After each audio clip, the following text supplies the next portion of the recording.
Good evening, everyone. I'd like to call this regular council meeting of the town of Fort Frances, it being session number 42, to order.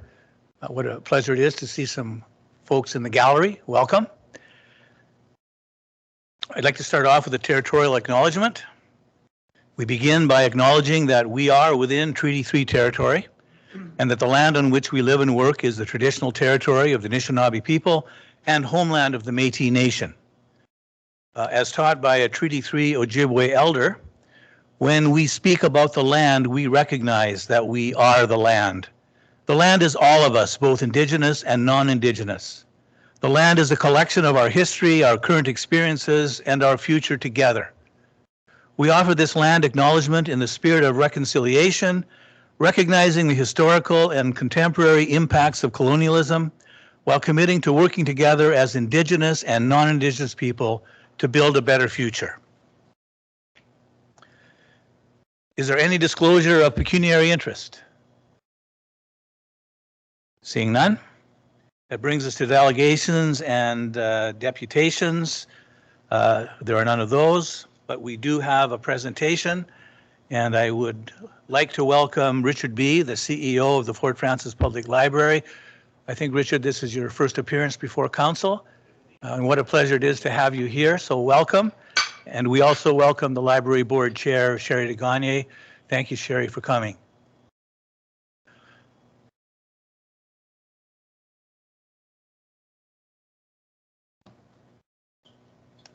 All right, test. Yep. So whenever you're ready, Richard, just take it away. Okay. Thank you, everyone, for the invitation for the council meeting here tonight.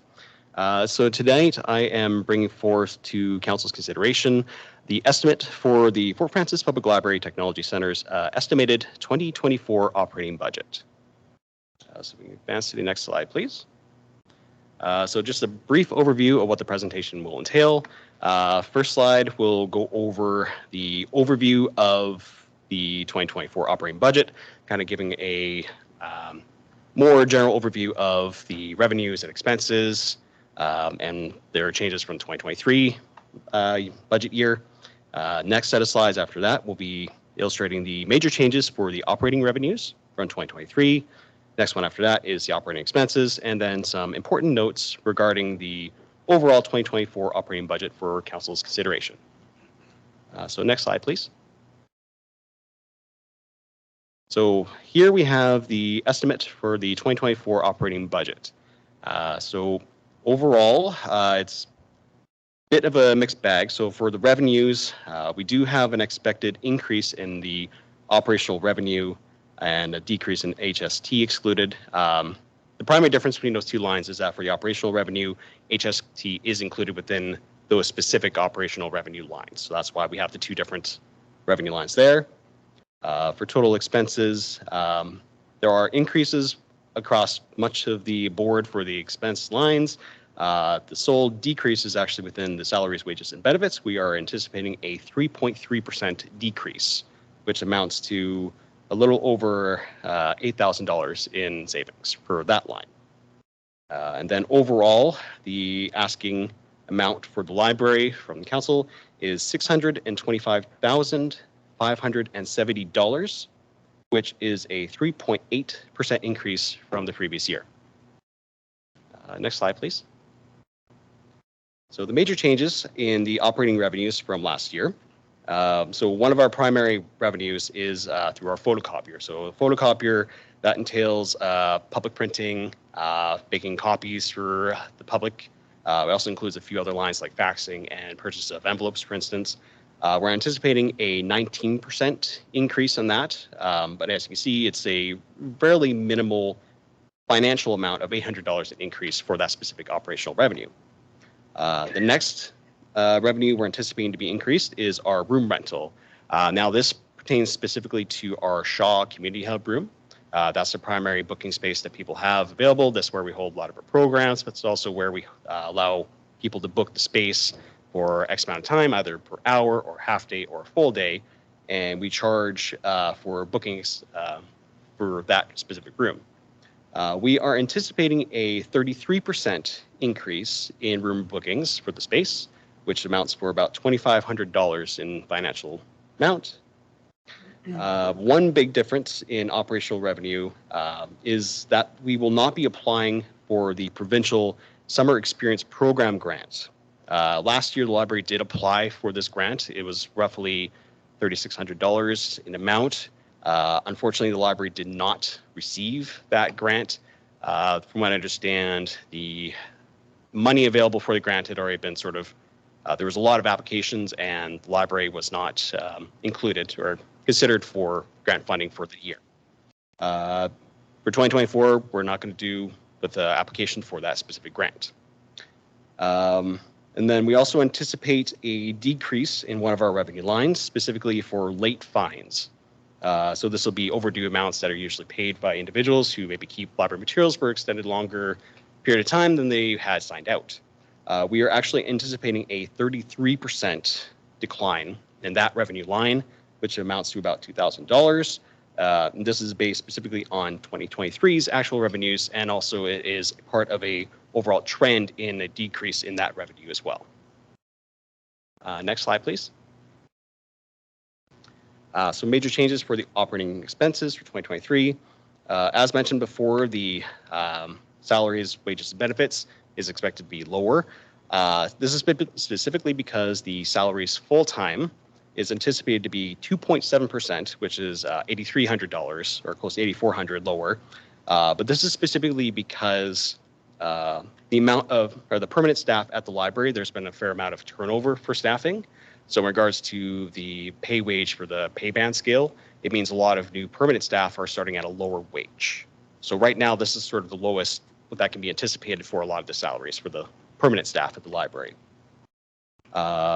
Next increase is for the employer benefits. That is anticipated to be 16% higher, which is over $4,700. Our library's janitorial contract is going to be 35% higher. This is one of the most significant increases for the library this year. As you can see, it is nearly $11,000 higher. A large part of that is because the library had longstanding cleaners for a long period of time. They had to retire in 2023. The library hired new cleaners, and the starting amount for them was significantly higher than what the previous cleaners had been charging. And then the next expense is for the repairs and maintenance. So this is actually a 50% increase from the 2023 budget line. However, prior to 2022, the budget line was actually the same amount that's going to be for 2024, which is $9,000. This is specifically to actually increase the budget line to a more realistic amount for repairs and maintenance. As we look at the 3-year average, what we notice is the average itself is actually around $14,000. Now, the 2022 amount does sort of skew that average just because it was around a $20,000 expense, which was quite a bit higher than normal. But even accounting for that, you're still looking around $9,000, $10,000 on average for repairs and maintenance for the facility. Next slide, please. The library's budgeted portion of the town's insurance expense will be 52% or $3,200 higher than 2023. Now, the actual portion that was increased from 2023 to 2024 was about 20%. However, for the 2023 budget, the amount that was actually budgeted was lower than what was actually given. So the library's budget portion is increased by 52%. The board discretionary expense line is, and this looks like a scary number of 600%, but it accounts to $3,000 in total. To be hired to be allowed to allow the board itself to engage in legal and professional services that may occur in the 2024 budget year. And then there's also a new expense line that the library board has created. It's called the staff recruitment and retention line. The budget amount for that is around $2,000. The specific purpose for the expense line is to have the board be able to show appreciation and recognition for library staff. For example, to have a staff Christmas party. Next slide, please. So for important notes regarding the 2024 operating budget, so the annual provincial operating and pay equity grant the library receives every year is $19,137. Unfortunately, this amount has remained static for well over 2 decades. So this has been effectively a year-over-year decrease in provincial funding for public libraries due to inflationary measures. The library services agreement with the Township of Alberton, that was renewed for 3 years, starting in January 1st of 2024 of this year. This is going to provide a library with a stable annual revenue increase of 3.5% each year of the agreement.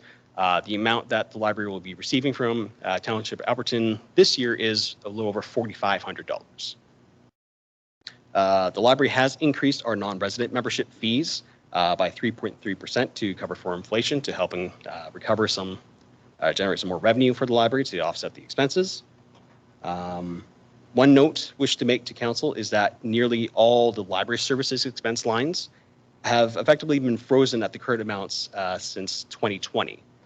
For instance, the collection development line for physical books to add to the library collection, that has been frozen at $30,000 since 2020. Unfortunately, because a lot of the books are purchased in US dollars and because of high inflation rates, that too has also been effectively a cut to the collection development budget year over year. So it means we can buy less with the same amount. Next slide, please.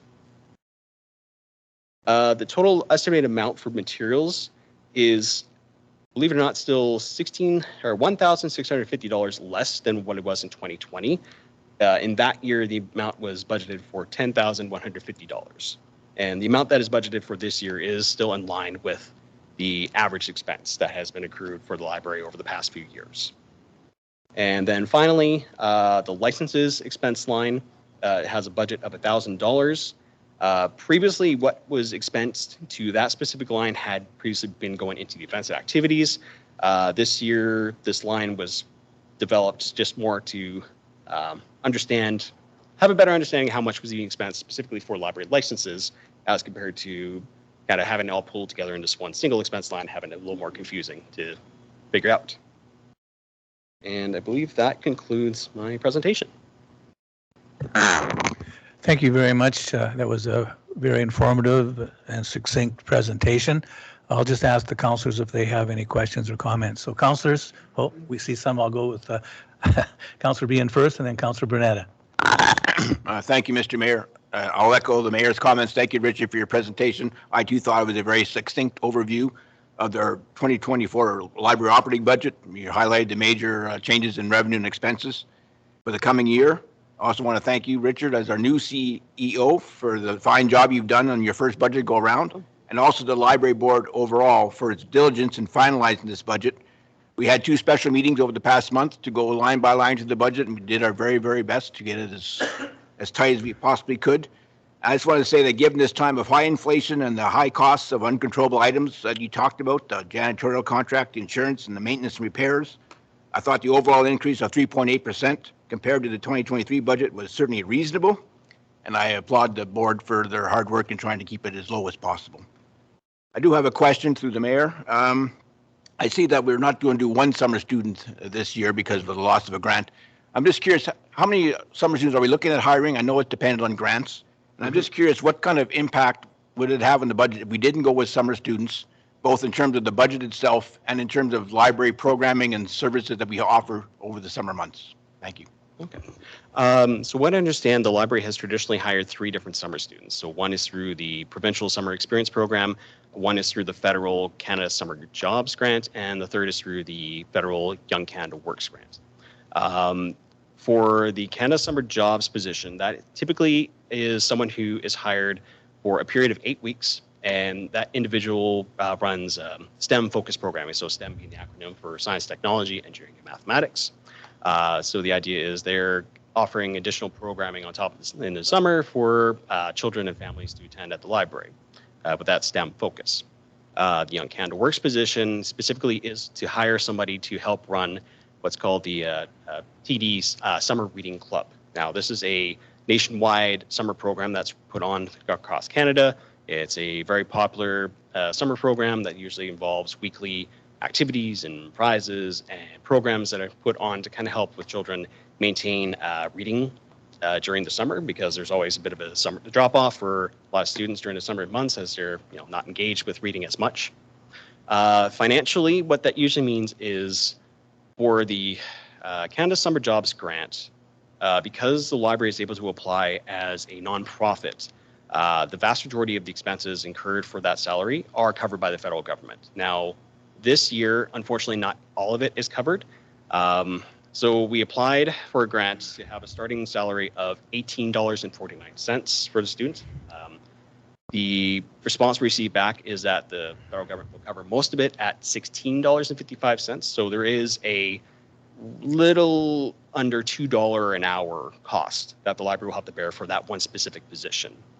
The Young Canada Works position, that one, haven't received any confirmation for that one just yet. However, the expectation is that it will cover for at least half of that expense of the $18.49. So that's still roughly a little over $9.50 an hour. So overall, for the two positions, library will be paying roughly $11 to $12 an hour for 8 weeks.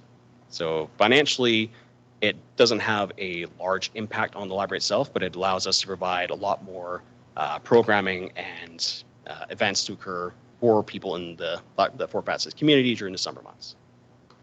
Thank you, Richard. Thank you very much, Richard, for that. Thank you. Councillor Bernetta. Thank you, Mayor.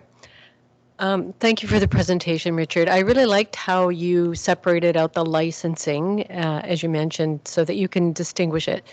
So I'm wondering why then you didn't separate out the legal consulting fees and you just rolled it into the discretionary line? That's specifically for this year. The rationale for putting into the board discretionary is that we are looking to create a dedicated legal line, but we felt because it was so late into the financial year, we didn't want to create an unnecessary burden for creating that line. So for 2025, we'll be aiming towards creating a more dedicated line. And then the board discretionary amount will effectively go back down closer to what it was previously at $500. Thank you. Further questions or comments, councillors? Just before we give you a final thank you, I just wanted to make a comment. First of all, I echo Councillor Behan's comment. I know the fixed costs are climbing and you have no control over that. So compared to last year coming in at a 3.8% increase, I thought was quite good. The comment I wanted to make was about the PLOG. You mentioned in your presentation that the public library operating grant hasn't gone up for decades.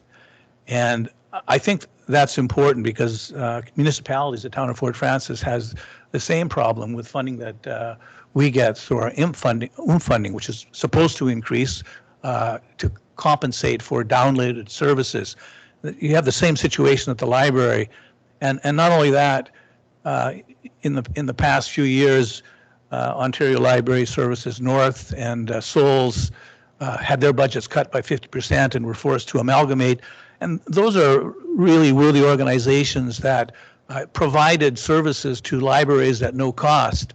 So essentially what's happening is the government is downloading costs to libraries, and since the municipalities pay the majority of the cost of libraries, then the municipalities pick up those costs. And so it's frustrating sometimes to see that in difficult times. And I know the library struggles every year with their budget. They're very, very lean. And I really do want to see the government step up and start funding not only libraries, but municipalities properly. So again, thank you very much for your presentation. We haven't had a library presentation for some time. That was a very good one. And thank you for the board chair, Madam Chair, for coming along. And you're welcome to stay for the rest of the meeting. Thank you very much, everyone. There's no resolution.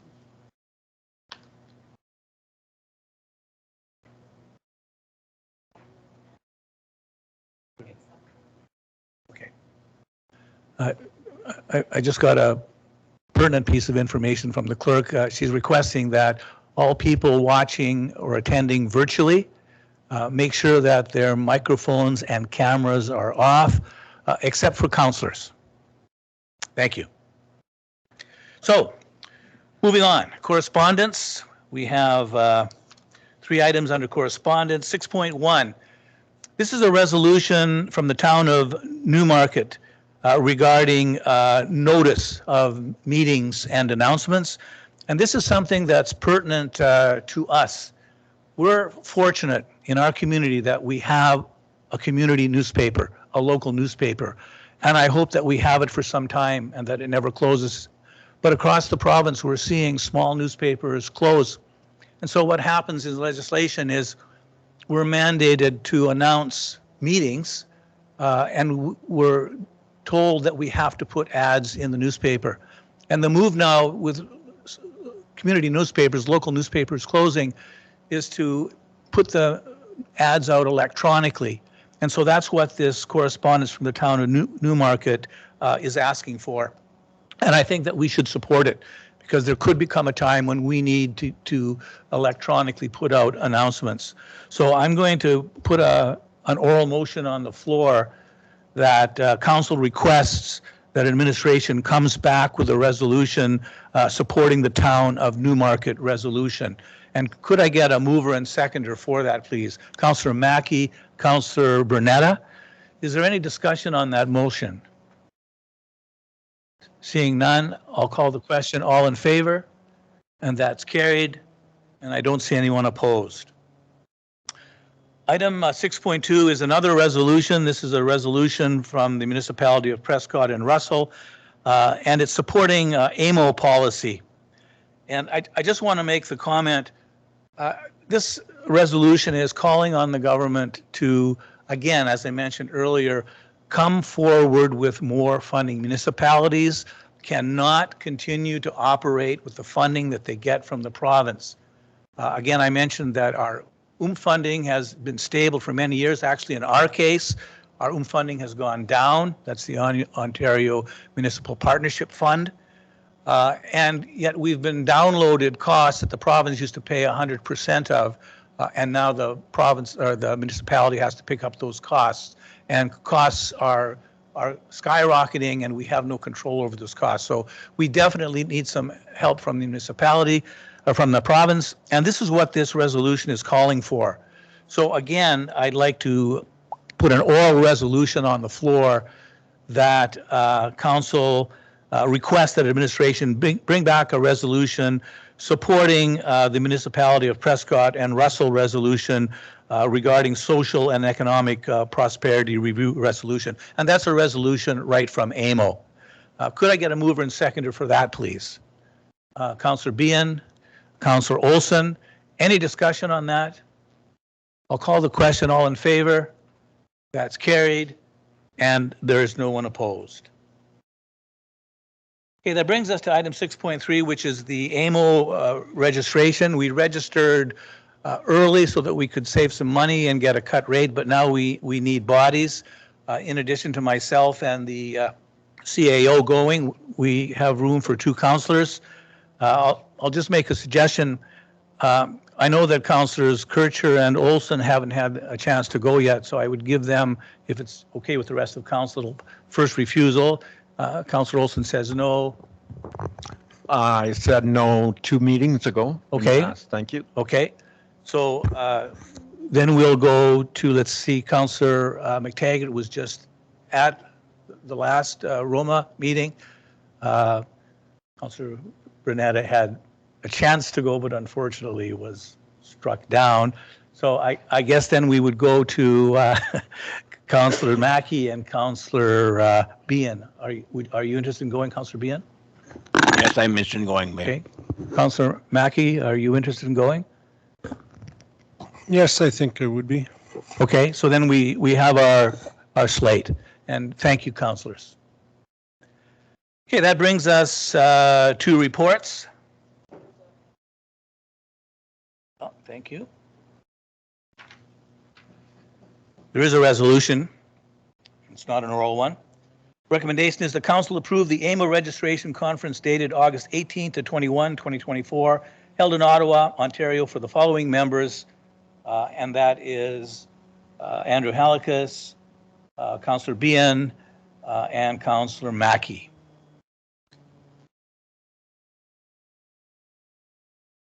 Mover and seconder. Councillor Behan, Councillor Bernetta. Any discussion? All in favor? That's carried. Thank you.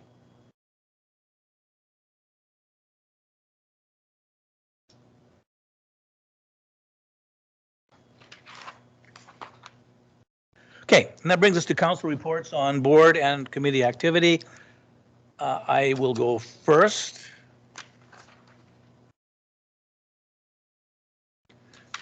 I'll give a brief report on the Roma conference.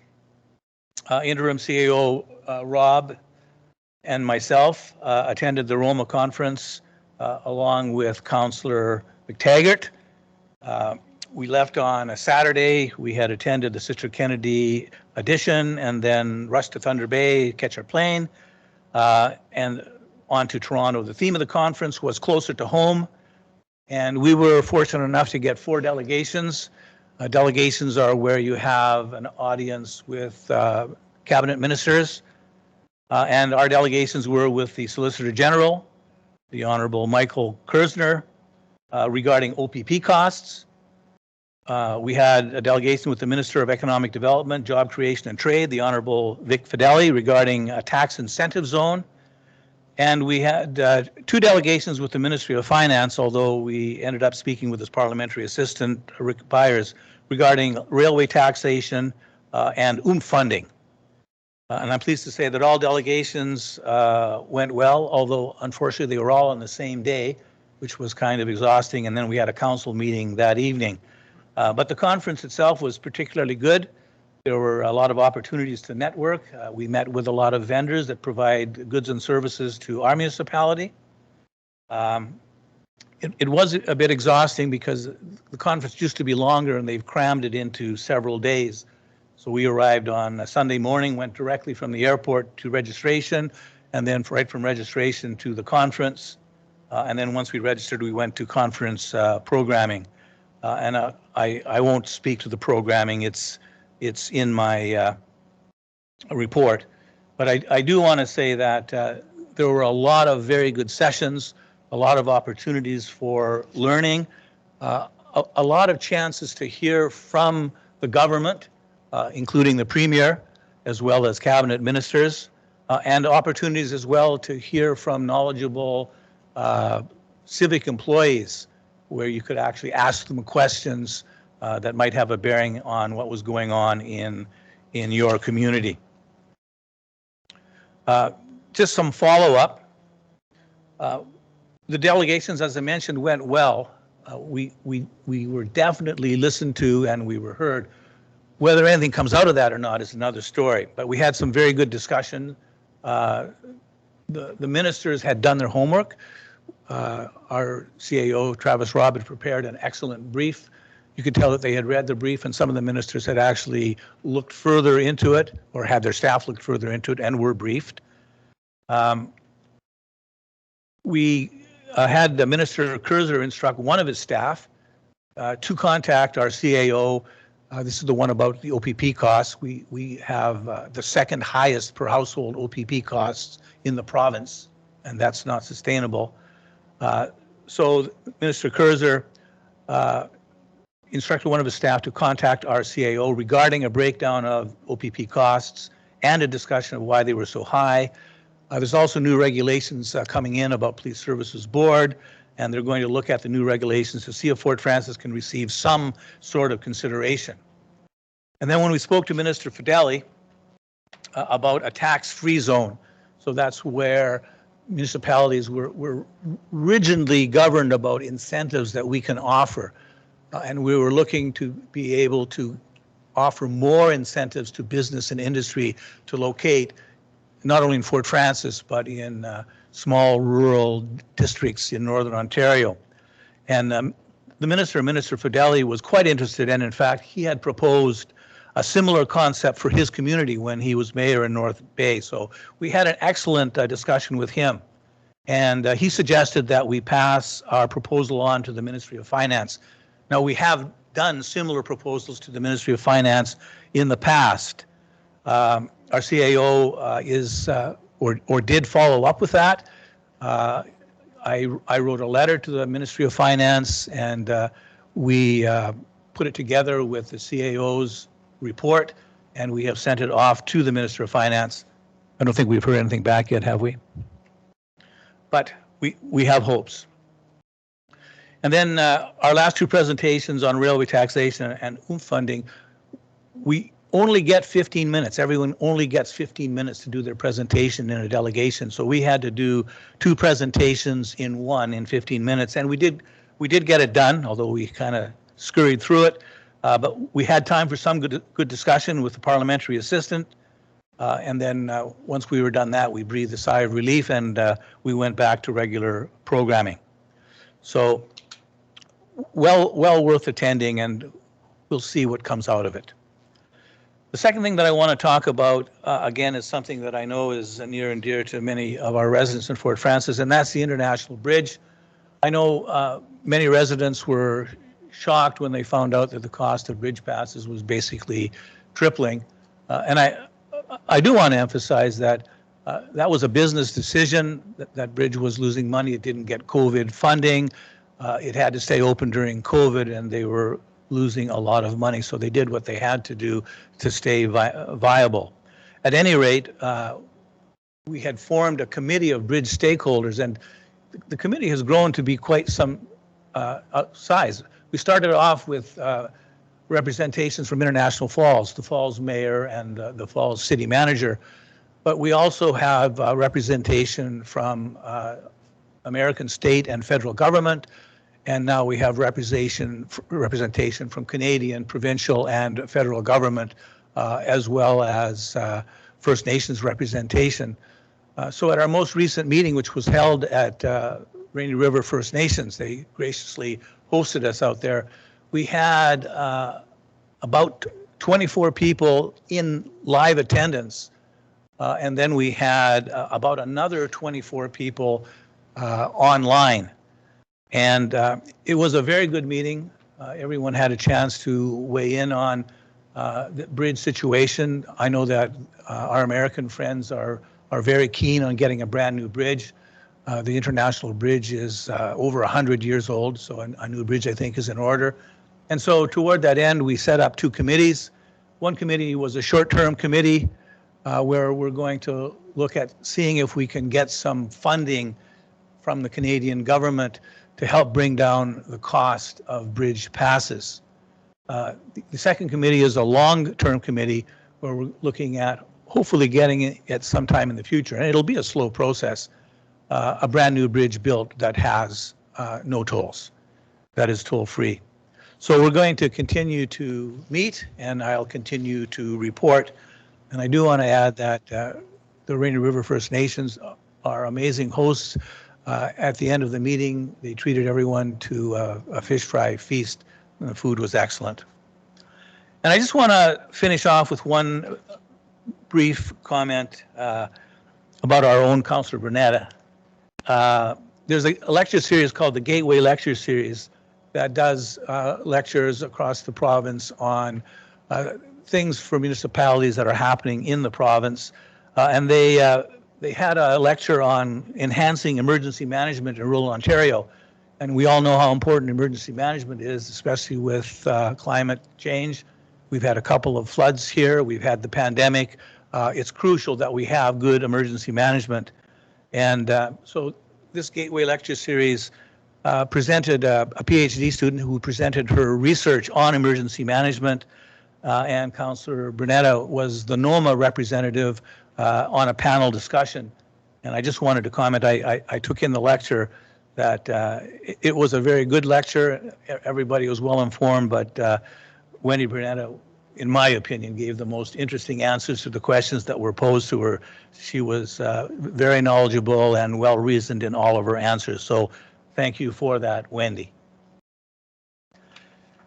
And with that, Councillor Behan has no report, and I will go to Councillor Burnetta for her report. Well, thank you, Mayor, and thank you for those kind words. I was very nervous, but I'm glad it went okay. Okay, so committees that I've participated in since my last report, myself and Councillor Mackey attended the Physician Recruitment Retention Committee on January the 18th. It was reported that they've begun handing out the welcome packages. As you all know, we are contributing to those welcome packages, and they are getting positive feedback, so it's good news. We were also advised about a new program called Practice Ready Ontario. And this program trains international medical graduates. As of March of this year, 31 out of 50 graduates will be available, and our physician group has been chosen as one of the training sites. So we're very hopeful that this will generate more doctors who may be interested in coming and staying in our community. My next meeting was actually today. I have tomorrow in my notes because this meeting was yesterday. So it was earlier today. I attended the administrative subgroup of this committee, and we talked about the performance review process for the recruiter. And our next full committee meeting is on March the 7th. On February the 6th, on behalf of NOMA, the mayor already spoke to this. I was a speaker on this panel regarding rural emergency management in Northern Ontario. So I did send a link to all of you if you have some time, actually an hour, you could watch that recording. I will also be attending a rural economic development session on behalf of NOMA on February the 29th. I've advised Martin, our economic development officer, of this as well. So I'll try and get him an invitation. And our next NOMA meeting will be on February the 28th in Thunder Bay. The Northwestern Health Unit Board of Health met virtually on January the 19th, where I was reelected as vice chair. We were also given a preliminary report on the upcoming 2024 budget. At this point, it appears there may be a slight increase to the levies, but I will, of course, let you know when that is finalized. We also appointed the MFIP designate as well as signing officers for the coming year. I also attended a voluntary merger assessment committee meetings on January 29th, February 6th, and yesterday. This joint committee with the Thunder Bay Health Unit is working closely with our consultant to examine the feasibility of a future merge of the two organizations. This exploration process is expected to be completed by the end of March.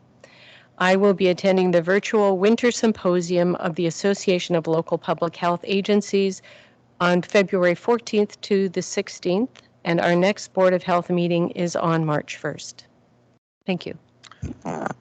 Thank you, Councillor Bernetta, and congratulations on your election to Vice Chair. Councillor Olsen, did you have a report? Okay. So moving on to item 8, the consent agenda, we have 5 items. Item 8.2, this is the regular council meeting minutes of 2023. A recommendation is that council approve the regular council meeting minutes of January 22nd, 2024 be approved as presented. Item 8.3, boards and committee meeting minutes, and the recommendation is that the boards and committee meeting minutes be received as information, and we have minutes for the Police Services Board of meeting of December 15th, 2023. Item 8.4 is an update on the loss of Bearskin Airline services to Fort Frances, and the recommendation reads that council receive Administrative Report AR-24-0503, update on the loss of Bearskin Airline services to Fort Frances as information. Item 8.5 is the wastewater treatment facility October and November monthly reports, and the recommendation reads that council receive report AR-24-0510, Fort Frances wastewater treatment facility October and November 2023 monthly reports as information. And 8.6 is the drinking water systems monthly summary reports for November and December, and the recommendation for that reads that approval of report AR-24-0511, agree with the recommendation of administration that the November and December 2023 and January 2024 water system monthly report summary reports be accepted by council prior to being made available to the general public. Councillors, do you want to pull any of those? Councillor Bernetta. Item 8.4, please. Okay, 8.4. Anything else? Okay, 8.4. Thank you, Your Worship. This is, of course, very disappointing that we will no longer have air service to Fort Francis, or from Fort Francis to our major connections like Winnipeg and Thunder Bay. But even more disappointing for me is the fact that now we no longer qualify for the capital grant program, which we've been patiently waiting for to restore our runways and possibly expand them. In 2022, Minister Rickford was visiting our airport, and I mentioned to him at that time how concerned I was that when we had a forest fire very close to our community, the water bombers could not refuel at our airport because our runway wasn't long enough. So they had to go all the way back to Dryden to refuel, to come back and fight fires local. So I don't know what the solution is here, and I don't know if we can still, try and question the criteria for eligibility for this grant. Because if we don't maintain our runways and if we can't expand our runways, we can't attract carriers to our area. So I don't know what the answer is, but I'm concerned, and perhaps we should be putting forward a resolution of some sort. But perhaps I could work with CAO Rob and find out if there's something we can do in that area. Yes, certainly I think at a future council meeting, a resolution would be in order. I do want to compliment CAO Rob. He's done a lot of work on this issue. He's spoken to the CAOs in Kenora and Dryden and Sulikout. Just Kenora and Dryden. And trying to get a coalition together to attract alternate airlines, and that is still in the works. So we haven't given up on this issue, but I think it is appropriate to bring some political pressure to bear. We did have a meeting with our MP, Marcus Pulowski's representative, who looked into alternate funding for us, but unfortunately that was a bit of a dry well. But the issue is still out in front, and we're still going to keep working on it. Anything else, councillors? So the recommendation then reads that council approve the consent agenda as follows. Agenda items 8.2, 8.3, 8.5, and 8.6. Could I get a mover and seconder, please? Councillor Bernetta, Councillor Olson. Any discussion? All in favor? It's carried. No one is opposed. And then we have another resolution, recommendation that council receive administrative report AR-24-0503, the update on the loss of Bearskin Airline Services to Fort Francis as information. Could I get a mover and seconder for that one, please? Councillor Behan, Councillor McTaggart. Any discussion, any further discussion on that?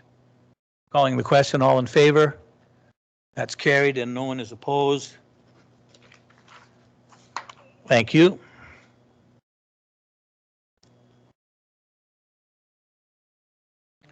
Okay, this brings us to item 9, which is Administration and Finance Division reports.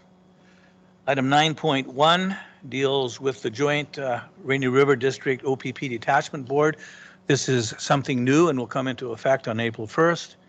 And the recommendation reads that council receives report AR-24-0494 with regards to the Rainy River District OPP Detachment Board update as information, and that council appoints Councillor McTaggart and Mayor Halikas to the Rainy River District OPP Detachment Board and proposed ad hoc committee representing the town of Fort Francis, and that this report be sent to the identified 9 municipalities to be endorsed and to start the implementation process, and that council approves the attendance of Councillor McTaggart to the CSPA Training Summit, February 27 to 28, 2024, to be cost shared by all joint identified municipalities. So prior to discussion, I need a mover and seconder for that motion. Councillor Bernetta, Councillor Mackey. Is there any discussion on this? Seeing none, I will call the question. All in favor? Oh, sorry, Councillor McTaggart.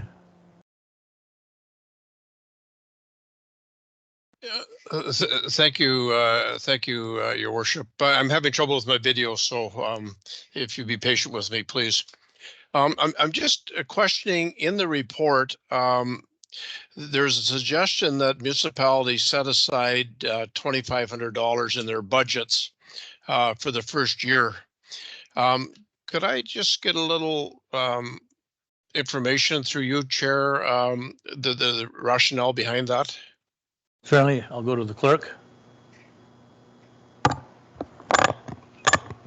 Thank you, Your Worship.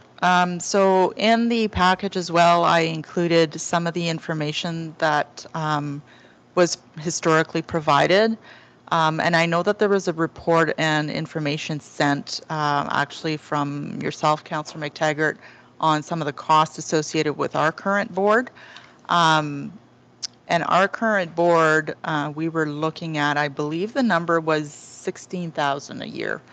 And so understanding that the number of members have increased and there's going to be remuneration to the board, we thought that it would be kind of a fair number to start with, not knowing what the remuneration is going to look like, because that will still be the board's decision at that time. So it could end up being more, it can end up being less. So we're kind of guesstimating where the budget line needs to be for this year. Thank you, Madam Clerk. CAO Rob. Thank you, through the chair. If I could just add to coming out of our presentation at the RRDMA in January, a lot of the questions that we've been getting from other municipalities is around how much do we budget? What do we put in our budget for our portion of the costs? And so we have to give them some sort of information, and there's a lot of unknown right now in terms of what remuneration is going to look like, how often meetings are going to be happening, is there travel involved? So we had to make some best guesses and impart that upon the municipalities as well, that this is what we are anticipating this is going to be, given the huge amount of unknowns that we're dealing with. Thank you, CEO Rob. Any further questions? Councillor McTaggart. Yeah, just to follow up, we had also discussed at one point a cost-sharing basis that would possibly mimic that of the PAO expenses. How does that come into play, do you think? Again, I'll go back to the CAO this time. Yeah, so we'll still be sharing those costs, whatever the true costs happen to be, following a similar methodology that we do with POA courts, following the DSAB levy. So that's at this point in time anyway. If the district municipalities decide no, we don't want to do it that way, we want to do it some other way, I mean these are the fine details that'll be kind of flushed out here in the next month or so. Thank you very much. Yeah. I'll just add that by default, it seems that the town of Fort Francis, although there's 9 municipalities in the district, has been put in a leadership position. And I do want to thank our clerk and our CAO, because they've been doing a lot of the legwork on this in putting this together and in liaising with the other clerks in the district. So thanks to them for that. It's been moved and seconded. Are there any further questions? I will then call the question. All in favor? That is carried, and no one is opposed. Item 9.2 is a report on recruitment and the challenges faced by council, established boards and committees. And I know these are problems that everyone in the municipality is facing. It's getting very difficult to get volunteers.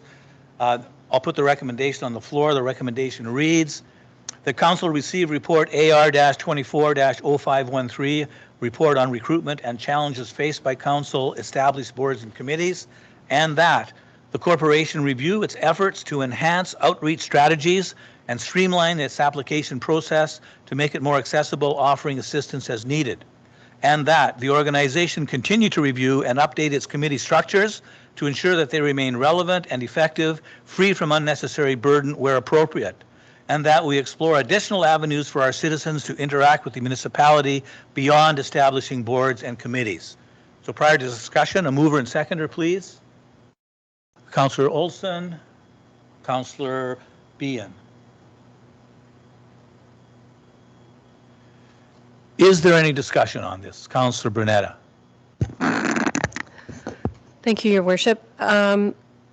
Just at the very end of the report, you have some information on the 8th Street Trails Advisory Committee. And I guess the information's a bit concerning to me because we're looking at possibly making this something other than an advisory committee. We have a great group of volunteers on that committee, and it's interesting that we're wanting to change it because the beginning of the report says, you know, we're having a hard time getting volunteers, and this is one of our really successful volunteer committees, and we're going to change it. So I know there's other communities that have similar trail systems. I'm just wondering why we should be changing it. Why can't it? I mean, you talk about it in the report, I understand, but it just seems like I don't want to put up any unnecessary barriers, I guess. And we'll go to the clerk. Thank you, Your Worship. So we did identify some issues fairly early on to establishing the terms of reference with this committee. I don't think that we took a serious broad look at the impact that it would have on this committee in terms of the challenges surrounding the structure of these committees and how they have to comply with our different, for example, they have to comply with our codes of conduct, they have to comply with Conflict of Interest Act, they have to comply with our procedural bylaw rules. It became very structured committee, which was never that's never been their model, right? So we had been receiving some comments about that. Secondly, we are seeing that there's some staff resources being utilized that were not intended within the terms of reference. So there was a bit of concerns there that we needed to address as well. And of course, there's been a discussion recently about needing volunteers, like for example, maintaining trails and whatnot. That was not initially discussed within the policy and the terms of reference, I should say, in itself, because we don't have policies, is what I mean to say. We don't have policies on volunteering. That is a much broader discussion that would need to be happening and reviewed. In terms of, you know, the cost associated, there'd be training requirements. It becomes not very different than being an employee of the corporation. Even though you're a volunteer, there are still things that you need to follow, right? And we as a corporation have to make sure of that. So those types of issues started glaringly be apparent to us that there were definitely some issues. And most recently, the one last straw was we seem to have limited them to apply for certain funding that becomes available even through the town, which traditionally they would have been able to apply as in past years. Now that they are a committee of council, that takes them off an eligibility list. So that's another concerning point. So although, and we completely agree, the group and the volunteers, there's a number of them and they work, it's phenomenal what they do. Yeah. And we just feel like we're hindering them a little bit in terms of how it's been, and by no fault of anybody, really. The intentions were good, everything was good, but we just want to make sure what's best for them at the end of the day, with still providing them the support that they need, right? So we're trying to find different alternatives for them and still be able to support them at the end of the day. So I'm expecting that you will likely see another report in the near future by your manager of Rec and Culture on some really good options there. So although the report seems concerning, and you know, we just wanted to highlight to council that, you know, we've had a second look at this and we're listening to what these committee members are saying, and it's a concern and we're bringing it forward to the table. Okay, Thank you. Thank you, Councilor Bernetta. Thank you, Madam Clerk. Councilor Olson. Miigwech. I just wanted to follow up with what Councilor Bernetta shared, because I actually sit on this table as a council representative. And these are concerns that I also brought forward to the manager of recreation. to really sit back and look at, you know, it was a great idea, but do we need to be within an arm's reach of this committee? And from my place at the table, I see us as more of a barrier right now, and that we actually put a barrier in place to this committee being able to do what they do. And so I had asked early on, this was a few months ago, to really just evaluate what the successes were of that committee, and now are those successes continuing? And I seen that they weren't. And I'm comfortable in standing in that this was, I think, it was an opportunity, and then I think we just missed the mark on it. But it is a very successful committee, and I enjoy, actually, it's one of my committees, not that I don't enjoy any of them, but this one specifically, because they're taking a whole different approach to even land acknowledgement and things like that, that I haven't seen yet on any other committee that I've had the opportunity to sit on. So the committee itself is successful. It's the follow through, and they're being inundated now with policies and practices that don't make sense for such a successful committee that's been independent for so long. So I do hope that a report comes forward with alternative ideas. I would love to see that, because I think it's a committee that the municipality should be supporting in every effort. And it was a challenging conversation when we realized that we were a barrier to a funding opportunity. And I'm like, holy smokes, guys, we made a mistake. So I just wanted to share that as the one that is our representative at that table, and it's not an issue of the committee at all. It was a practice mistake, I suppose. So when I seen this report, I was actually happy to see it, that we should consider something different. Great, Councillor Olson. Any further discussion? Councillor McTaggart. Thank you, Your Worship. I think you hit the nail on the head that it's so hard to find volunteers, and we really struggle with that. But the people that do volunteer, whether it's for the museum or the library or Sister Kennedy, 8th Street trails, they're all very passionate about the boards and committees that they're on. And how do we find some way to let them have some ownership? So that they're not stifled, still living within the parameters what is good governance, but they want to do things. They're excited about being there, and how do we build on that excitement? And I don't have an answer for it, but I wonder if administration could give that some thought, please. Thank you, Councillor McTaggart. Further discussion? I'll just make a comment. I listened carefully to the councillors, and that was some excellent discussion, some excellent suggestions. I know we all care deeply about this particular committee, but what I'm hearing us say is that we were restricting them. The town of Fort Frances has stringent regulations about committees, and when you're a committee of council, you have to follow those. And that was restricting, particularly restricting their access to getting funds. So that needed to be fixed. The way I look at it, and the way I had it explained to me by the clerk, was we could look at them just like we look at the community garden group. We support the community garden. We provide all sorts of things for them. We'll continue to do that for the 8th Street Trail Committee, but we don't want to restrict them in any way. And I think the clerk is taking this very, very seriously. She put a lot of work into it, and I know that she'll be coming back with something further on this, incorporating what we've heard this evening. So with that, we've moved and seconded it. I will call the question. All in favor? And that's carried. No one is opposed. That brings us to item 10, Community Services Report.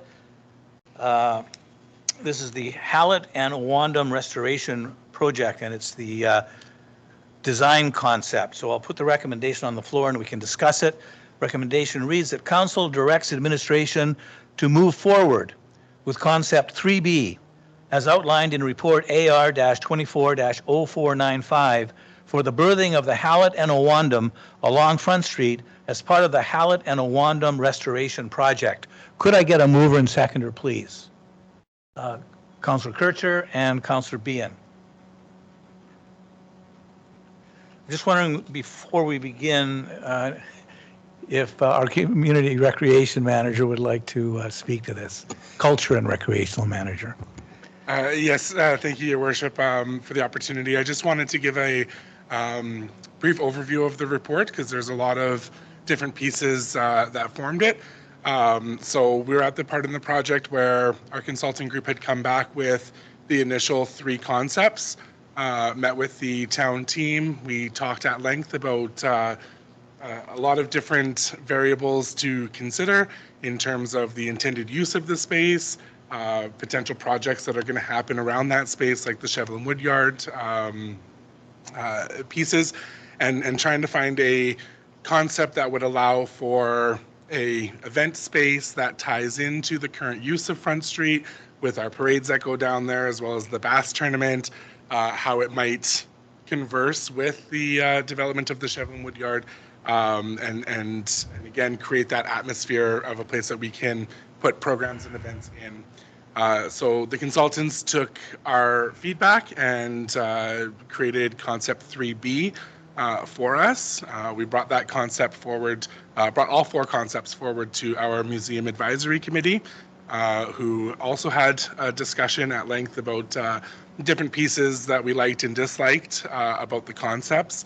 Recognizing that at this point here, the concept design is based on placement of the vessels and general overall feel and shape of the space, and not specifically the color of the stones or what kind of a tree we're going to plant in certain areas. The Museum Advisory Committee did agree with the recommendation of Concept 3B, which allowed for a open event space that was open to Front Street, allowing the connection with those events in the space. Had a good conversation between the 2 vessels in terms of where they're facing, and provided the goals that we had set in terms of an event space and program space that can be used in the future. Also tying it into the Rainy Lake Square, and trying to take some of those design elements carried through to this area. So just wanted to give that a little bit of an overview, and I can answer any questions that you may have, but we are looking for a decision on which concept council would like to move forward with. Next steps of the project would be to turn these designs into construction plans and tender out that work for start in the late spring, early summer. Thank you, Manager Young. Questions, councillors? Councillor Bernetta, and then Councillor McTaggart. I'm just wondering, in terms of the Hallett, will there still be like people be able to go onto the Hallett to look inside? Because then I wonder about accessibility. Go ahead. Yes, thank you, through the chair. So we've discussed the accessibility of the Hallett, and our goal is to ensure that we can board the Hallett in the future. There are some restoration pieces that need to be done onto the Hallett to ensure that that is a safe venture, and the concept designs do have accessible ramps leading up to the entrance of the Hallett. So exactly what that ramp looks like depends on those construction drawings in terms of if we need to shift things meters one way or another way, depending on what that ramp actually looks like. That is a part of the plan to have, yeah. Councillor McTaggart. Thank you, Your Worship. Through you, I think probably to CAO Rob, are you satisfied? I like 3B, and I'm fine with it. I think it's the one to go with, and I thank you for the work in getting it to this point. Does this concept in any way impede anything that we're planning for the Shevlin Woodyard, and does it mesh well with that plan? CAO Rob. Through the chair, thank you, Councillor McTaggart. It's a good question, and you know, when we did the Shevlin Woodyard conceptual design, you know, we had a home for the Owandam considered as part of that redevelopment, realignment, whatever you want to kind of phrase it as. And actually, where we are potentially putting the Hallett was where we kind of had initially thought that the Awandum might go. So that green space that's there was intended to remain in its pretty much its current form, possibly slightly enlarged, if anything. So I do think that, you know, concept 3B does suit the Hallett well. I do like the Hallett in the larger space, in the Awandum in a little bit smaller space. So I do think they are good locations for the two vessels, given their size and their relationship to each other. So I think that if anything, you know, this plan can just complement what we're planning to do for the Woodyard, not necessarily hinder it. So Thank you, CEO Rob. Further questions or comments? Thank you for that answer.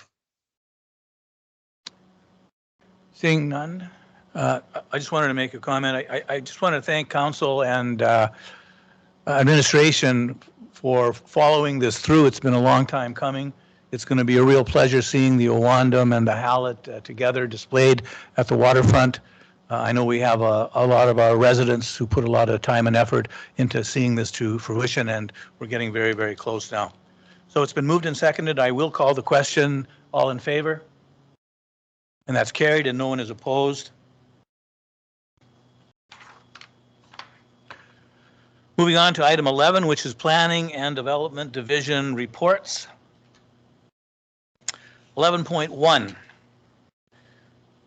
Recommendation reads that Council receive report AR-24-0508 and agrees with the recommendation of the administration to revise 2 of the financial incentive programs, and that the revisions to the 2 financial incentive programs come to effect through bylaw. Mover and seconder on this, please. Councillor McTaggart and Councillor Olson.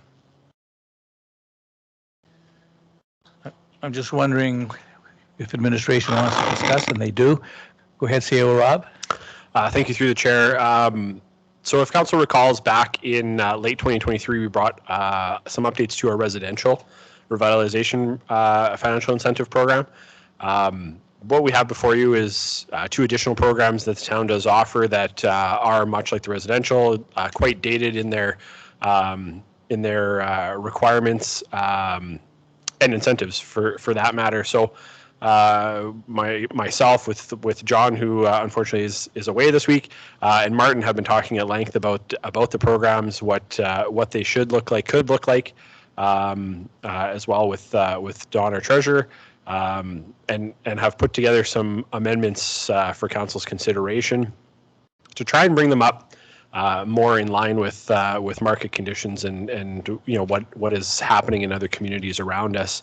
The bigger job here is a full review of our community improvement plan and a large scale review of our financial incentive programs, but that is a much bigger, much more time consuming project. So really what we're looking to do is to do what we can with the programs that we have to update them, and then Martin and John are working on what the next steps of a full community improvement plan update would look like. But like I said, that's more of a long-term term project. Thank you, CEO Rob. Councillors, Councillor Bernetta. Thank you, Your Worship. I fully support anything that will create development or encourage development within our community. I just have to say I'm not a fan of the strikeout. Totally confusing. In fact, I read your report, and then when I started looking at all the attachments with all the strikeouts, it was like, then I got totally confused. So I would appreciate seeing a final revised product that would make more sense to me. I just initially I was thinking I can't even vote in favor of this because I can't figure it out. So it took me quite a long time to go back and forth from the report to the strikeouts to figure out what was happening. So just saying I'm based on the report itself, I'm in favor of it, but the editing was a nightmare. Thank you, Councillor Bernard. Councillor Olson. I love the editing. I love Markout. It just gives me such success and joy in my heart. I don't know why. No, I appreciated this because I know this has been an ongoing concern in the community around not just sales of the properties, but being able to offer realistic incentives for community members to do builds and development projects. So I 100% agree with this. I think that when I was reviewing just one portion of the larger plan, I'm like, holy smokes, we need to do some work there. But I think this is a good start to get those initiatives moving. So it was great to see on the agenda tonight. Thanks, Councillor Olson. Any further discussion or questions? Councillor McTaggart? Thank you, Your Worship. Yes, through you. I support this. Certainly, it keeps us competitive with neighboring communities, and it's important that we're in that position. Just a couple of questions. What's the difference between commercial occupied and commercial unoccupied in the document?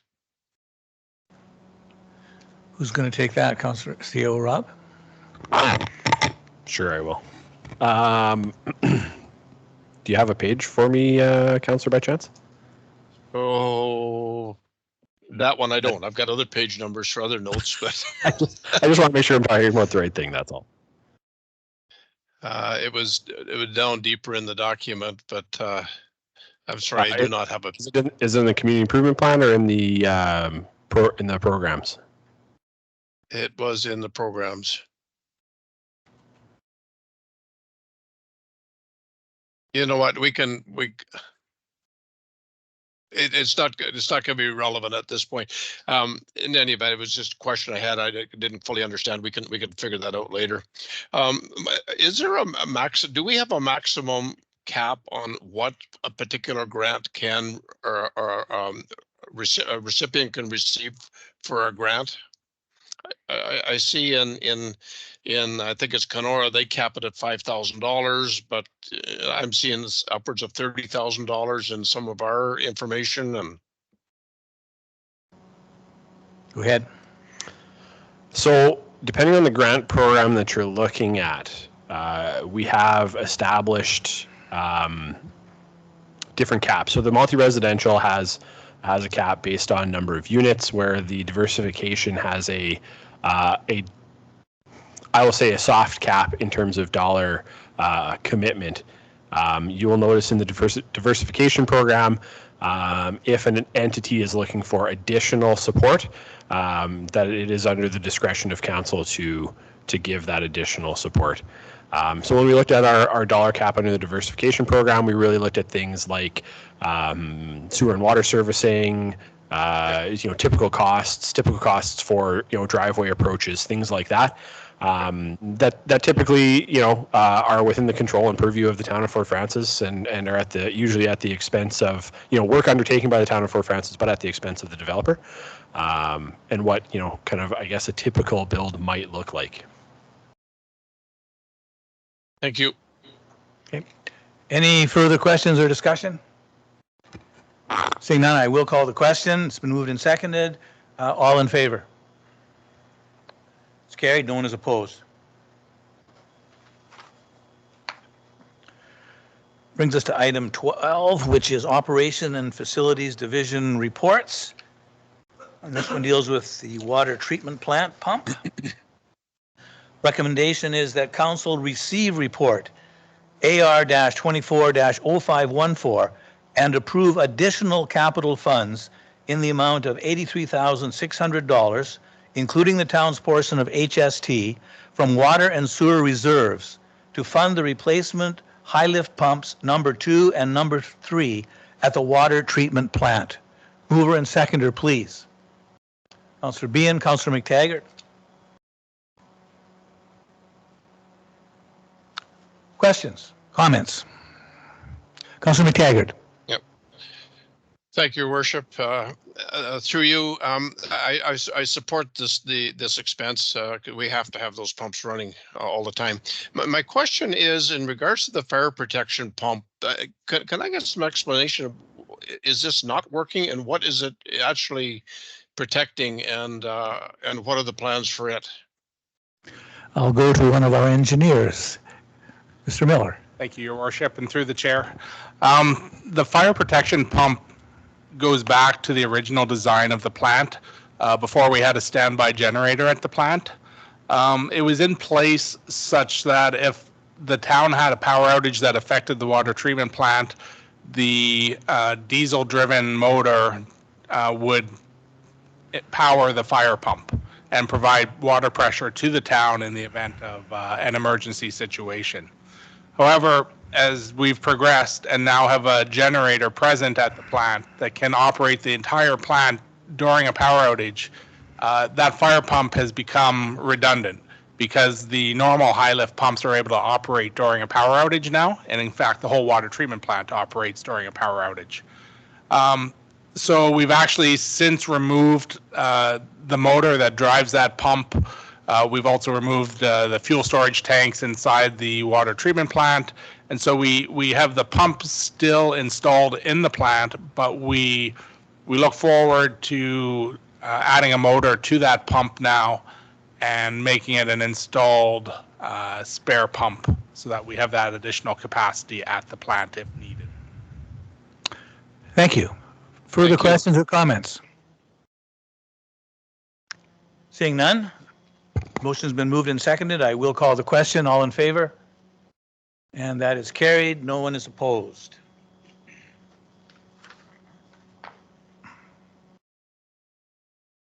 Okay, that brings us to 12.2, which is establishing the 2024 water and wastewater rates. This is a long one.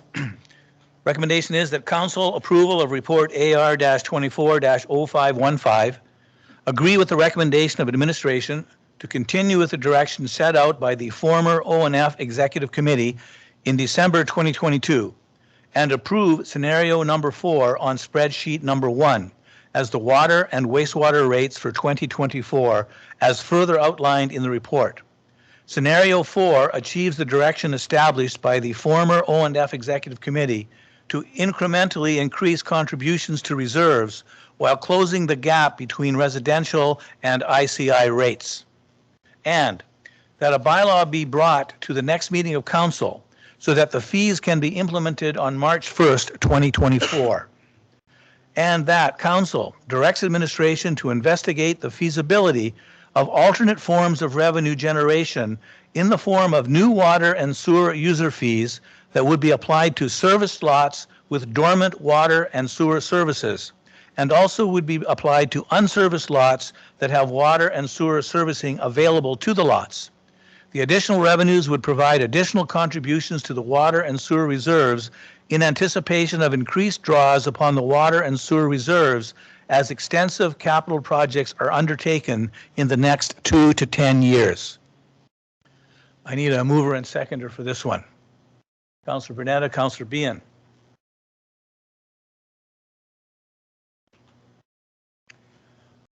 Okay, questions and comments? Councillor Behan. Thank you, Mr. Mayor. And I first off want to thank Craig Miller, our interim O&F manager, for this great report. And I really appreciate all the scenarios you've outlined for us. As a member of the former OFEC committee, I know what a daunting task it was each year to try and set the sewer and water rates. So I do appreciate very much all the work you put into this and presenting us with the various scenarios we have to consider.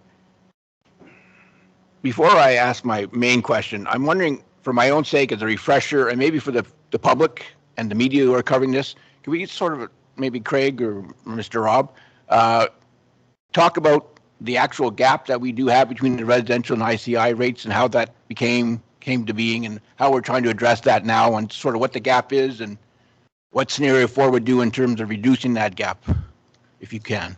Who would like to take this? Do you want to speak to this one, Ashley? You've got it better. Sure, I can speak to this.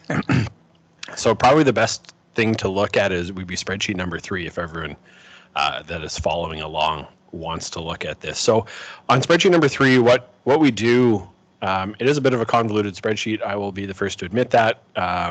Craig probably agrees with my frustrations with it, but really the important part of the data on that spreadsheet is how we calculate because we are unmetered residential customers, how we calculate the cost per cubic meter for a residential customer. So you will notice on that your actual cost for a residential customer is in the neighborhood of $2.66 for water, and for wastewater it's $2.48. So now if you go back to spreadsheet number 1, you'll see in our rate calculation under the commercial, a commercial, particularly we'll use scenario number 4 as the discussion on it. In scenario number 4, that commercial entity is paying $2.16 and $2.13. So over the years, the residential ratepayer has been subsidizing the commercial ratepayer for their water consumption, and that's something that has been established over years and years and years and years through the water rates. And slowly over my time in ONF, anyway, dating back to 2016, council's done some moves to make larger jumps in that ICI sector to try and close that gap where the ICI sector and the residential are paying the same per cubic meter of water, so that nobody is subsidizing anybody else. You're paying your true costs. So that's kind of the summary on where that gap is and what it stems from. Thank you very much, Mr. Robb, for that explanation. And I do agree with the principle and the concept of reducing that gap. I certainly agree with that. If I may, Mr. Mayor. Go ahead.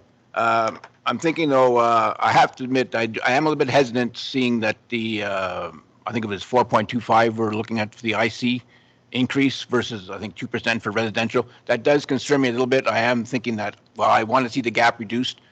It seems like a high number for me for the commercial sector and the industrial sector. Is there, and we could sit here all night and we've been in various scenarios, so I'm so reluctant to do that, but is there a scenario, Mr. Miller, where scenario 5, where we're sort of compromising and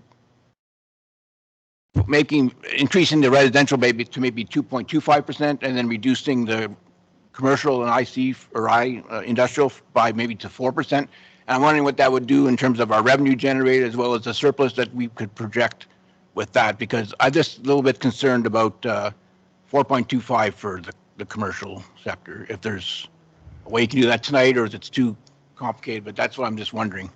Thank you. Mr. Miller, go ahead.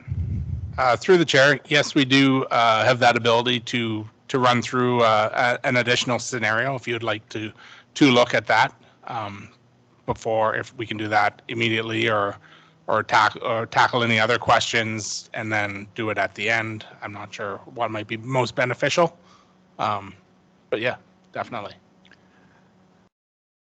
Go ahead. Why don't Craig? Why don't you run that scenario? We can see if there's any other questions, if that works, and then we can kind of circle back to that. Sure. What were the rate? Can you just recap the rates quickly, and I'll write. Let's take sort of a compromise, so that we raise residential to 2.25, we drop commercial and industrial to say 4% even. Sort of each way sort of. I certainly don't want to hit residential too much, but the way I calculate it, going to 2.25% would be like a difference of $25 to $26 a year versus $22 a year. It's $2.10 a month instead of maybe $1.85. So it seems like to me it's relatively negligible. Okay. But I just want to impact that would have on the commercial part. Yeah, and I believe we had commercial at 3%. Institutional was 3, commercial was 4.25. Okay. Thank you.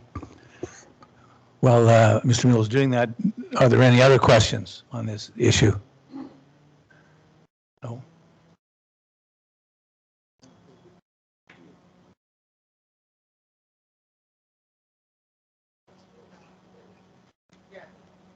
Okay.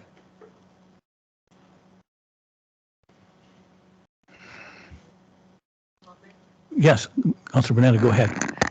I also found it interesting about the alternative methods of revenue.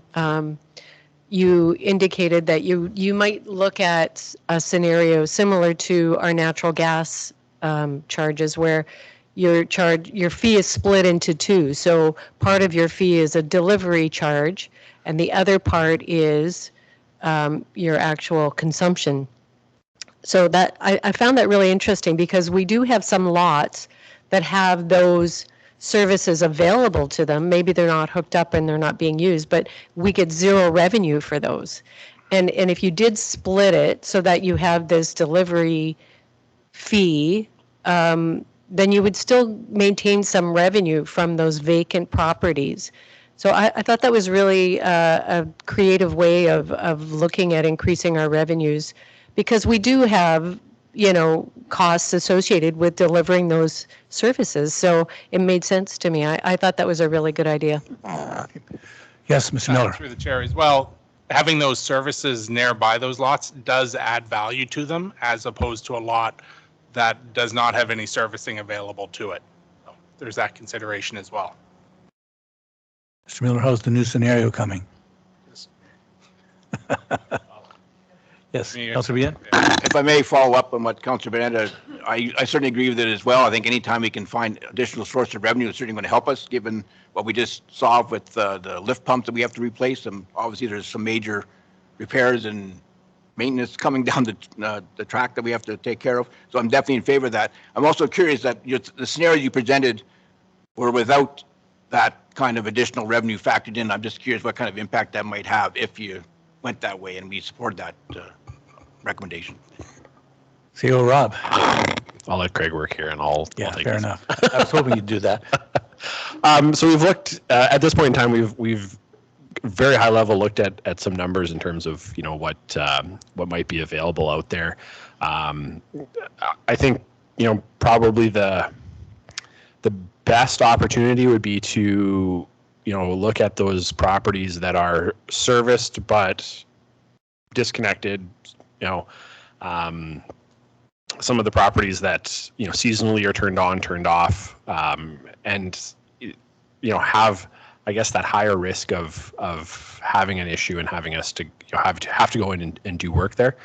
So we've looked very high level at that. There's a lot that we have to figure out in terms of the billing side of things, how that could work with our billing system to make sure that we are still getting the data that we need for this exercise, and it's accurate and reliable. So, like, there's a lot of pieces to this that we need to figure out, but I mean, there's probably an opportunity for, you know, revenue in the neighborhood of $100,000 a year that could be realized through this, depending on how we want to do it, though.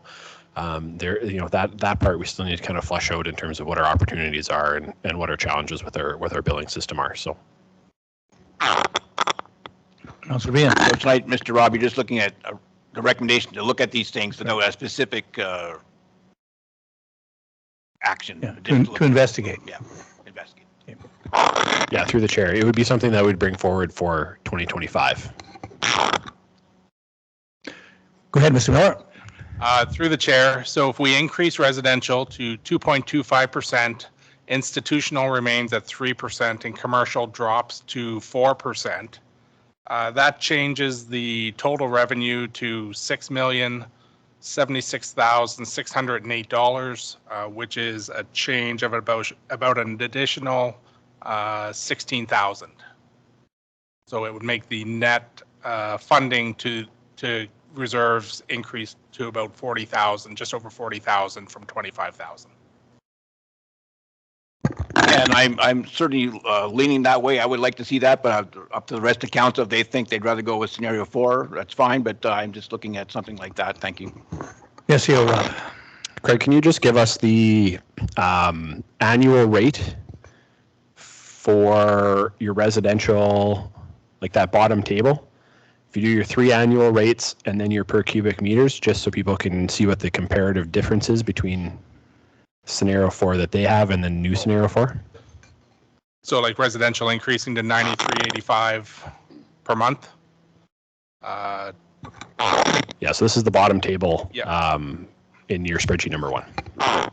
Commercial would increase to $3, or would remain the same at $3.70. No, wait, that's right. They're backwards.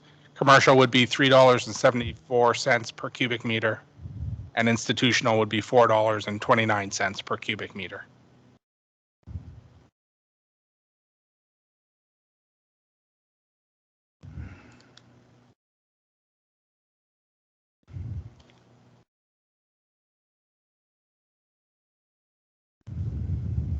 So it results in about 1 cent less per cubic meter for commercial, and institutional remains the same.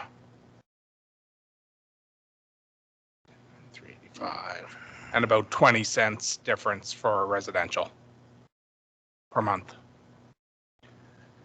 But as you said, Mr. Miller, the bottom line for the revenue be, you said the surplus would be about 40,000 instead of 25,000? That is correct. Did you want to make an amendment to this? Certainly, I would like to see, I'm very hesitant to see the commercial and industrial get hit by 4.25, I think it was. And I'd like to see that reduced a bit.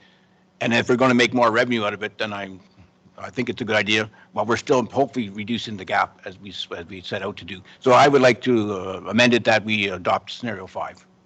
Thank you. So, councilors, do you need more explanation on scenario 5 because you don't have the numbers in front of you? Councilor Mackey? I guess my question is, we're talking about reducing the rates to the industrial people. Who are they? Like the commercial? I thought we're talking. The industrial is what we're talking about, reducing it to the. Theo Rob will explain. So our metered sector is called the ICI sector, institutional, commercial, and industrial. Commercial and industrial are lumped as one, and institutional is its own entity. Okay. So when we talk about a change to the commercial rate, it's commercial and industrial together. What is classified as commercial versus industrial, I don't know. It doesn't really matter. They both pay the same amount per cubic meter.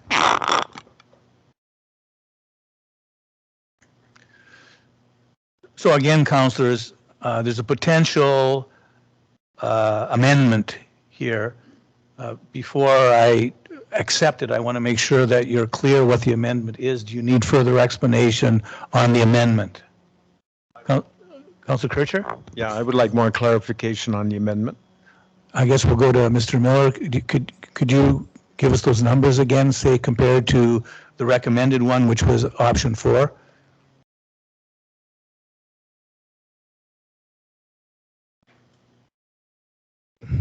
Just give me 1 second here and let me join into the meeting, and I can share my screen. Perfect.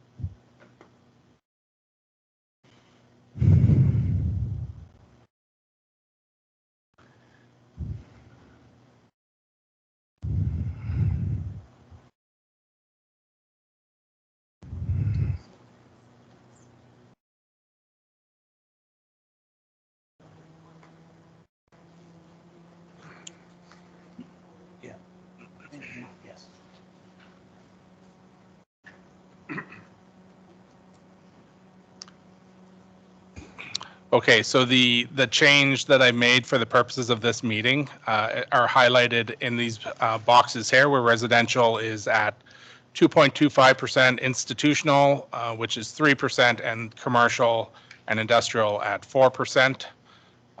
You can see in column AC, those are reflected in these rates, which calculate the rates over last year's rates. So these are the new proposed rates based on the amendment from Councillor Behan. And then these are the forecasted revenues from those rates. So, and then further down below, this section is dealing with the sewer portion of those numbers. Now they're nicely summarized through this spreadsheet down here at the bottom. So these are this is the actual section that calculates the annual impact from last year to this year. You can see that over the revenue change from last year with the proposed new scenario is now 208,544.95. And I'm just going to flip to the spreadsheet.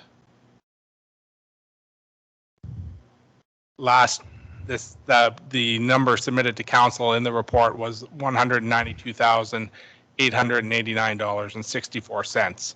And that goal, this scenario provided an additional 25,000 over the targeted financial plan of, oh shoot, sharing the wrong screen. But it provides an additional revenue over the financial plan now of this 40,655.31, which is spoken to in the report of the anticipated upcoming capital expenditures. You know, tonight we've asked for an additional almost $100,000 to the water treatment plant. That ask will be in the capital budget for the next 2 years to keep on replacing pumps, as well as we have other renovations in the plant, lift station rehabilitations to undertake, ongoing road works that are funded through our capital reserves.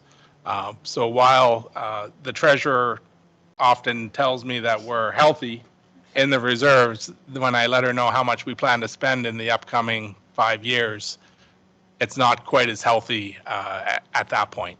So. Thank you. Councilor Kircher? If I could. So the proposed rate increases for the different sectors that you had, and then the proposed rates that are in the amendment. Can you just show me those? And Yeah, I'll use the one right beside it to put those in. So 2%, 3%,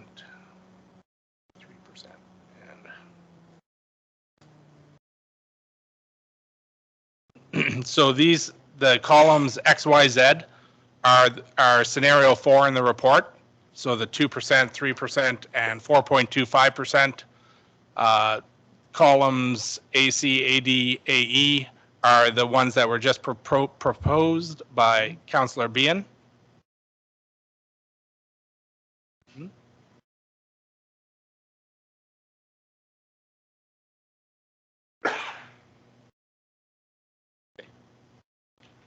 And then down below, these are the two summaries of the two scenarios. okay, could I see the comparison of the rates? Just the percentages, please. These ones up here in red, Councillor? Okay. Yeah. So which one are Councillor Behan's and which one were in the report? Councillor Behan's are right here. Under column AF. I'll highlight those in yellow. Yeah.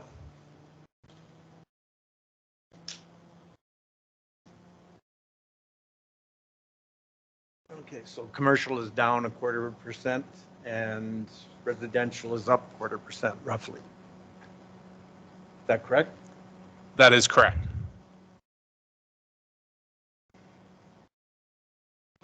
Okay, I'm just curious why putting the increase on residential. I'm going to just stop you for a moment.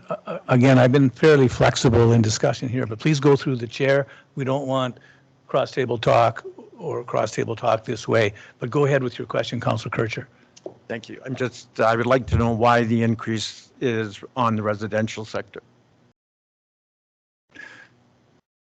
I just was hesitant to increase commercial by 4.2%, or 4.25%. So I was trying to find a way to balance it out so that each shared a bit more, but there's still a gap. I mean, or commercial is still paying 1.75% more, 1.75 more. So there's still, the burden's still on them, but I'm just trying to reduce it because I thought 4.25 was a little high. That was my concern. Thank you. Okay, moving on, Councillor Mackey. So my question is, for the residential, how many people are we proposing to increase an additional 1/4 point? How many properties are going to have an additional bump so that we can give how many commercial properties an equal reduction? How many people are paying so that how many are not? So this cell that right beside me here that I just highlighted in orange, Councillor, is 3685, and that is what we have forecasted for residential accounts for 2024. commercial, how many is That's a volumetric number. So it's 100,636 cubic meters, which is, I think this 245 is an older number, but somewhere in that neighborhood, give or take a few. Go ahead, CEO Rob.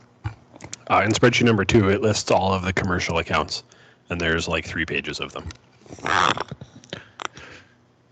So further questions on option 5, Councillor Olson? No, I just want to say I agree with recommendation provided, option 4, scenario 4.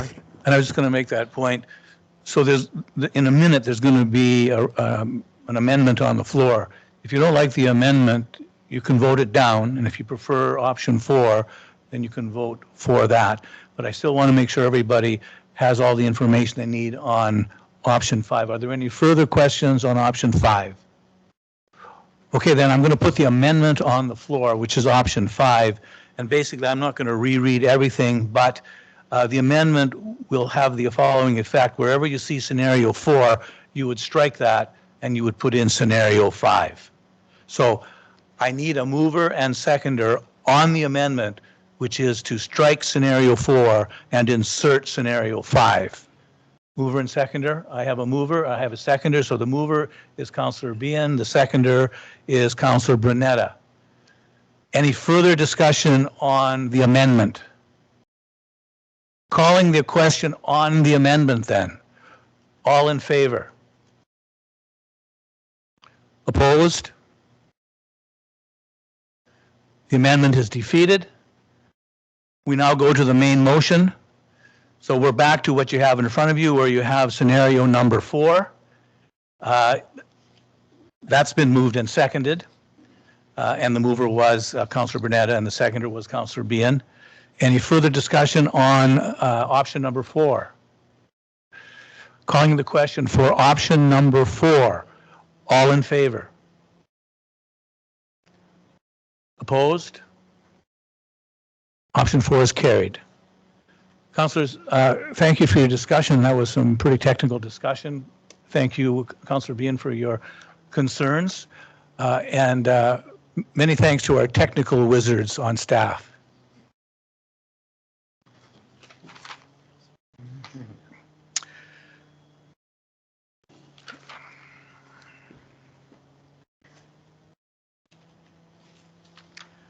Okay.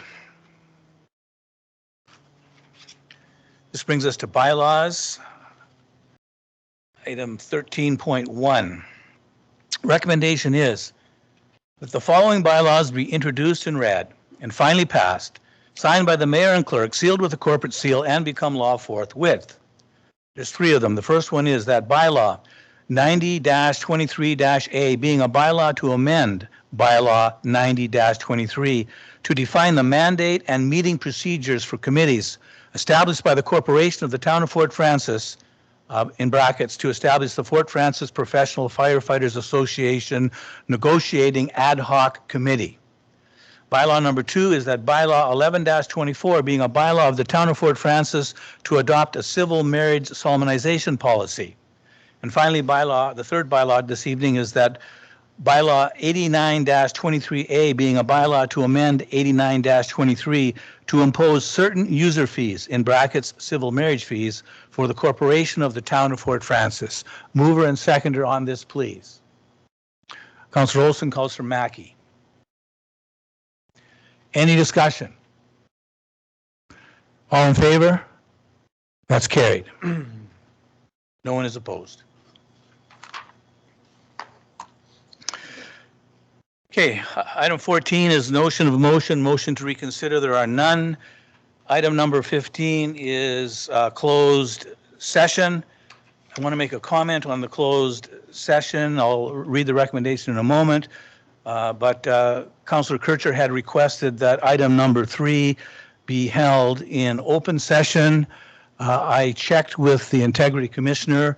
He gave me an opinion in writing that says the discussion should be in closed session, but voting will be in open session.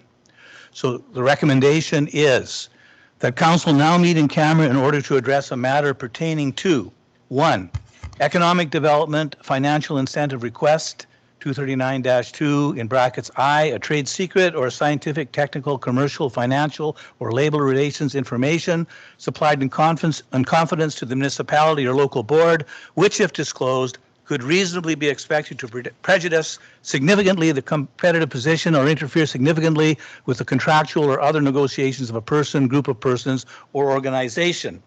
2, to receive and consider an application to the Indigenous Relations Advisory Committee, and under 239.2B, these are personal matters about an identifiable individual, including municipal or local board employees. And finally, number 3, council conduct matter, 239.2B again, personal matters about an identifiable individual, including municipal or local board employees. And I need a mover and seconder. Councillor Bien, Councillor Bernetta. Any discussion? Councillor Kircher. Thank you, Mr. Mayor. Regarding 3, council conduct matter. It wasn't until this morning I asked for clarification if that was a councillor conduct matter. You advised that it was, and it was me. Had I not done that, you had no intention of letting me know that this would be in camera.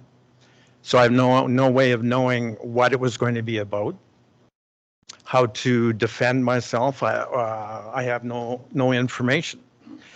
So I do insist, if you want to judge my conduct, that it be in open session. I will not go in camera at this meeting to review this matter. Yeah, that's your decision, Councillor Kircher. So I'll call the question. Excuse me? Can we amend it to be councillor conduct matter?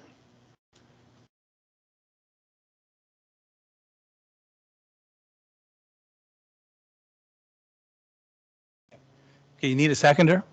Is there someone who wishes to second this amendment? Just to say that it says councillor instead of council. Yes. We're talking about. Yes. Okay. All right. So I'm not going to read the whole thing again, except number 3 now will say councillor conduct matter. So I have a mover and seconder on that amendment. On that amendment, all in favor? Could I speak to that? Certainly, go ahead. Could we add to that the integrity commissioner's report?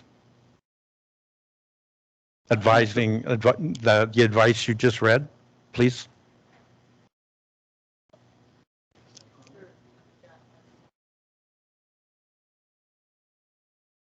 Okay, so I'm advised that that's not part of this amendment. That's another amendment. So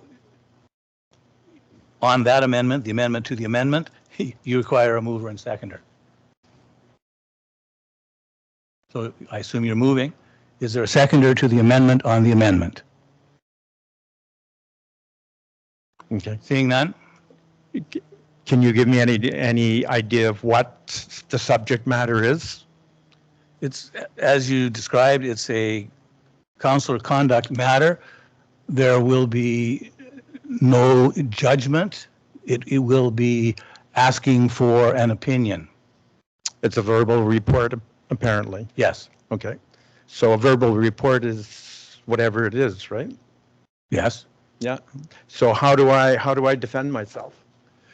You'll have the same chance to debate as everyone else, but I'm going to end this here. We're not here to debate this. This is a recommendation to move in council or in camera. I'm going to call the question, but I will first of all call the question on the amendment. And the amendment was that we would change the word council to councillor. Calling the question on the amendment, all in favor? That's carried.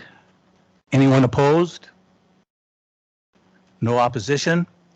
On the main motion then, it's the same as everything else except number 3 says councillor conduct matter. That's been moved and seconded. All in favor? That's carried. Anyone opposed?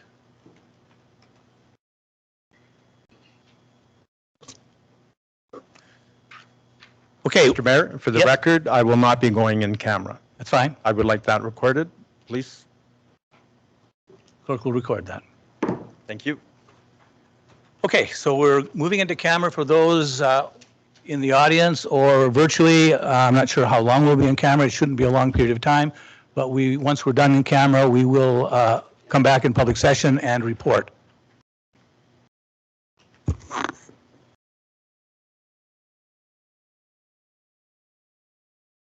All right, public session will resume. We met in camera and on item 15.2, which is a consideration of a letter of request from the CBBBC. It was moved by Councillor Bernetta and seconded by Councillor Olson that council receive report AR-24-0500 as information. All in favor? Good again.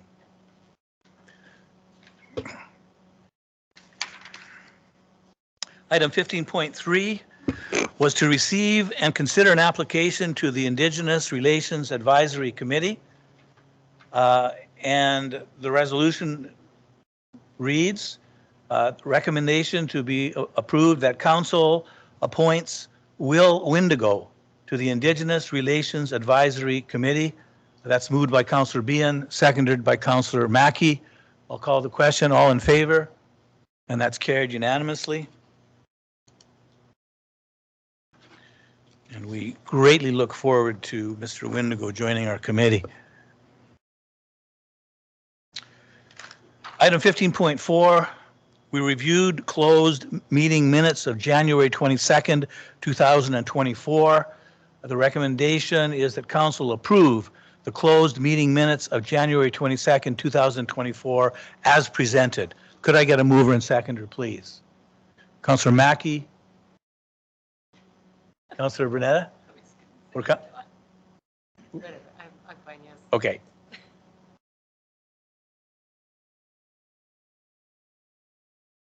Any discussion? All in favor? It's carried. It's unanimous.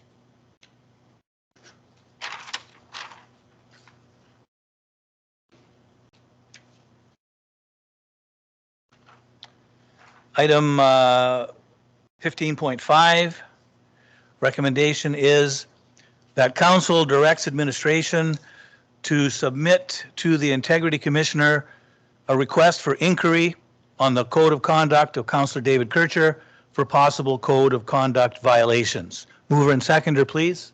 Councillor Behan, Councillor McTaggart. Any discussion? All in favor? That's carried and it's unanimous.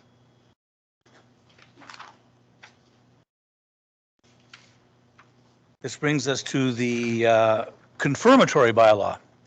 Recommendation that bylaw 12-24 being a bylaw to confirm the proceedings of the council of the corporation of the town of Fort Frances be introduced, read, and finally passed, signed by the mayor and clerk, sealed with the corporate seal, and become law forthwith. Mover and seconder, please. Councillor Bernetta, Councillor Olson. Any discussion? All in favor? That's carried and it's unanimous. And finally, we have the recommendation that reads that having reached the hour of 8:01, this meeting of the council of the town of Fort Frances be now closed. Mover, Councillor McTaggart, and seconder, Councillor Mackey. All in favor? That's carried, and again unanimously.